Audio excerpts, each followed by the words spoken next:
प्रणाम जी सुंदर साथ जी। कल कीरंतन ग्रंथ के 62वें प्रकरण का मंथन कर रहे थे, पर कुछ चौपाइयां शेष रह गई थी। उनका मंथन हम आज करेंगे। इस प्रकरण में इश्क और प्रेम की महत्ता का वर्णन किया गया है। महामती जी कहते हैं, अल्लाह आशिक मासूक मोहम्मद इश्क दीजे हम आशिक नाम धराए के मासूक करे हैं तुम, मासूक करे हैं तुम। कहते हैं, हे मेरे प्राण जीवन, आप आशिक हैं तथा श्यामा महारानी मासूक हैं।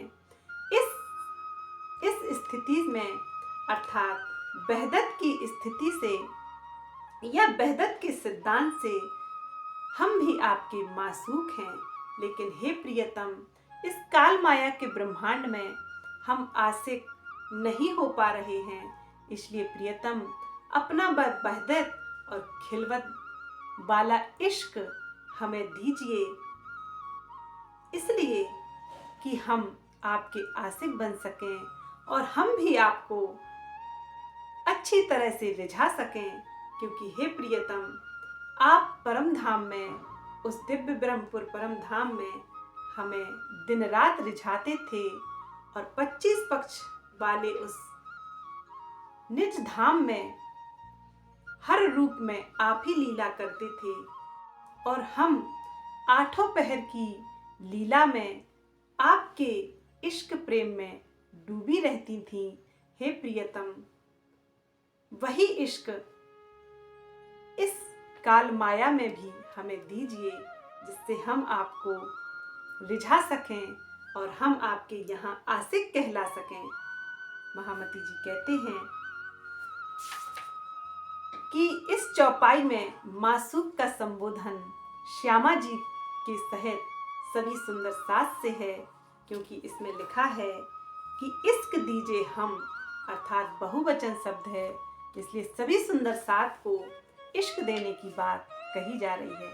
महामती जी आगे कहते हैं, तुम दुल्हा में दुल्हनी और न जानू बात, इश्क सो सेवा करूं सब अंगों साख्यात, सब अंगों साख्यात। वे कहती हैं, इंद्रावती जी कहती हैं, हे प्रियतम, मैं इस काल माया के ब्रह्मांड में भी तारतम ज्ञान से यह जान गई हूँ कि तुम मेरे दुल्हा हो और मैं तुम्हारी दुल्हन हूँ, और मैं कोई बात जानना भी नहीं चाहती। क्योंकि हे प्रियतम, मैं आपकी अर्धांगिनी हूँ। मेरी केवल इतनी ही इच्छा है कि मैं अपने सभी अंगों में लबालब इश्क भर के आपको निहारा करूं, आपको आत्मदृष्टि से उस धाम में सुरता ले जाकर आपको प्रेम से हर पल ही निहारा करूं और आपके नूरी चरणों में मेरी बैठक बनी रहे। जी आगे कहते हैं, अब तो उम्मत मिली है खासी और उम्मत दूसरी, तीसरी भी कायम हुई, अब काहे को ढील करी। वे कहते हैं, ब्रह्मवाणी के प्रकाश में ब्रह्म सृष्टि तथा ईश्वरी सृष्टि आपके चरणों में आ चुकी हैं। जीव सृष्टि के लिए भी अब अखंड मुक्ति का द्वार खुल गया है। ऐसी स्थिति में खेल को खत्म करने में देरी क्यों कर रहे हैं? हे प्रियतम, कहते हैं, जिस समय यह कीरंतन उतरा था उस समय ना तो छठे दिन की लीला शुरू हुई थी और ना 36,000 संयन की जागनी ही पूर्ण हुई थी। इस चौपाई का संपूर्ण कथन प्रेम की अत्यधिक भावुकता के कारण कहा गया है और यह महामती श्री प्राणनाथ जी छठे दिन की लीला के संबंध में भविष्य की बात कर रहे हैं कि जब ब्रह्म सृष्टि सहित ईश्वरी सृष्टि और जीव सृष्टि भी मुझ प्रियतम पर ईमान लाएगी तो खेल खत्म होने का समय नजदीक आ जाएगा और सभी उस अखंड धाम में जागृत होंगी। ब्रह्म सृष्टियां अखंड धाम में जागृत होंगी और ईश्वरी सृष्टि भी अपने अक्षर धाम में जागृत होंगी और जीव सृष्टि भी 8 बहिस्तों में अपने अपने कर्मों के अनुसार मुक्ति को प्राप्त होंगी। महामती जी आगे कहते हैं, सकल काम भय पूरन, रही ना किसी की सक, महामती चाहे पीऊ बतन, आए मिलूं लेश्क। कहती हैं, अब तो सभी काम पूरे हो ही गए हैं। ब्रह्मवाणी के अवतरित हो जाने से किसी भी सुंदर साथ के मन में आपके तथा परम धाम के प्रति किसी भी प्रकार का संशय नहीं रहा।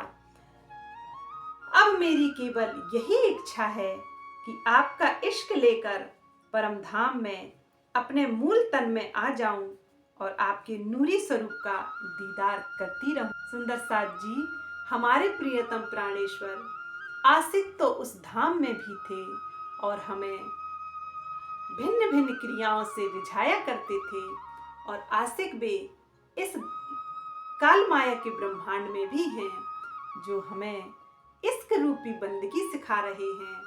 यह ब्रह्मवाणी स्वसंवेद देकर हमें इश्क ही सिखा रहे हैं और हर तरह से रिझा रहे हैं, अर्थात इस काल माया के ब्रह्मांड से, झूठ से, मोह से, विकारों से जागृत होने का रास्ता दिखा रहे हैं। इसलिए वे शोभा दे रहे हैं हमें आशिक की, लेकिन आशिकी तो उन्होंने यहाँ भी निभा दी अपनी सब विद्वतन सहित।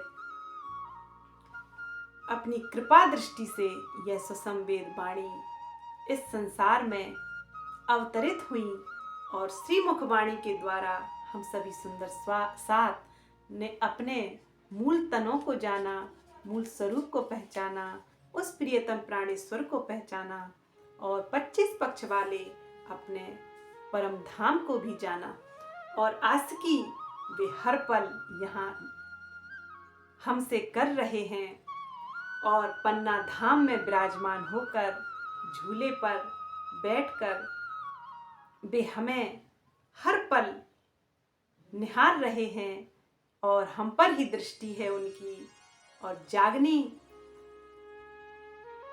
की लीला हम सुंदर साथ से करवा रहे हैं, माध्यम बना दिया है। लेकिन मार्फत की दृष्टि से देखा जाए तो प्रियतम प्राणेश्वर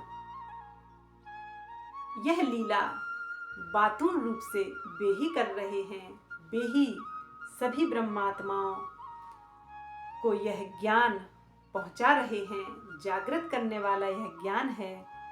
सुंदर साथ जी जब देवचंद जी ने पूछा कि हे प्रियतम प्राणेश्वर, मैं उन्हें पहचानूंगा कैसे, मैं उन आत्माओं को कैसे जान पाऊंगा कि ये ब्रह्म सृष्टि हैं, इन्हें ज्ञान सुनाना चाहिए या नहीं सुनाना चाहिए, तो प्रियतम प्राणेश्वर कहते हैं कि हे देवचंद जी, इसकी चिंता तुम मत करो, मैं तुम तक उन सभी ब्रह्मात्माओं को पहुंचाऊंगा और तारतम ज्ञान का उजाला भी उनके हृदय में मैं ही करूंगा।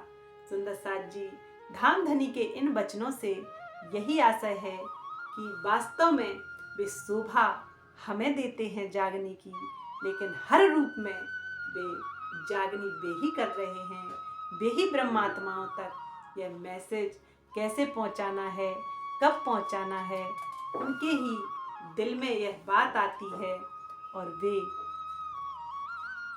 विभिन्न प्रकार के खेल का निर्माण करके वे मैसेज जिस आत्मा को जब पहुंचना होता है वह स्वतः ही पहुंच जाता है, पर माध्यम वे अपनी ब्रह्म सृष्टियों को बनाते हैं और उनको ही यह जागने की शोभा छठे दिन की उन्होंने दी है। महामती जी आगे कहते हैं, प्रेम दर्द इश्क तुम्हारा मैं फेर फेर मांगू फेर, प्यारे मिलूं प्यार पीयूसों प्यारी महामत कहे बेर बेर, प्यारी महामत कहे बेर बेर। कहते हैं अत्यधिक भावुक अवस्था में अक्षरातीत की प्यारी अर्धांगिनी महामती जी बार बार कहती हैं कि हे मेरे प्यारे धनी, मैं आपसे केवल विरह का दर्द चाहती हूँ। मैं आपको किसी भी स्थिति में भूलूं नहीं, किसी भी परिस्थिति में इस दिल से आपकी याद ना जाए, आपकी बातें ना जाएं, और मैं वह प्रेम चाहती हूँ। आप इसे मुझे दीजिए ताकि मैं आपसे मिलन अर्थात प्रेममय दीदार कर सकूं। सुंदर साथ जी महामती जी समझाते हैं कि अंगना वही है जो प्रियतम प्राणेश्वर का उनसे विरह मांगती है और एक पल की दूरी उस अंगना से बर्दाश्त नहीं होती है। सुंदर साथ जी, जब इस काल माया के साधारण जीव अपने प्रियतम से बिछड़ने पर अपने प्राणों का त्याग कर देते हैं, तो हम तो उस धाम की अंगनाएं हैं, हम तो उस प्रियतम प्राणेश्वर की रूहें हैं, हम कैसे उनके बिना जीवित हैं। इसलिए महामती जी कहते हैं, हे प्रियतम प्राणेश्वर, आप दिल में लेंगे तो ही हम आपके विरह दर्द में डूब सकती हैं, और विरह दर्द में डूबने से ही आपका मिलन संभव है। क्योंकि वे कहते हैं, दुख से बिरहा उपजे बिरहा इश्क प्रेम, और प्रेम जब आइए तो नहचे मिलिए हक। महामती जी कहते हैं, इश्क की शोभा कैसे कहूँ, इश्क पिया के दिल में बसे, इश्क रूहों का है सिंगार, इश्क रूहों का है आहार, चारों तरफ है इश्क की मस्ती, पांचवी भौम है इश्क की तान।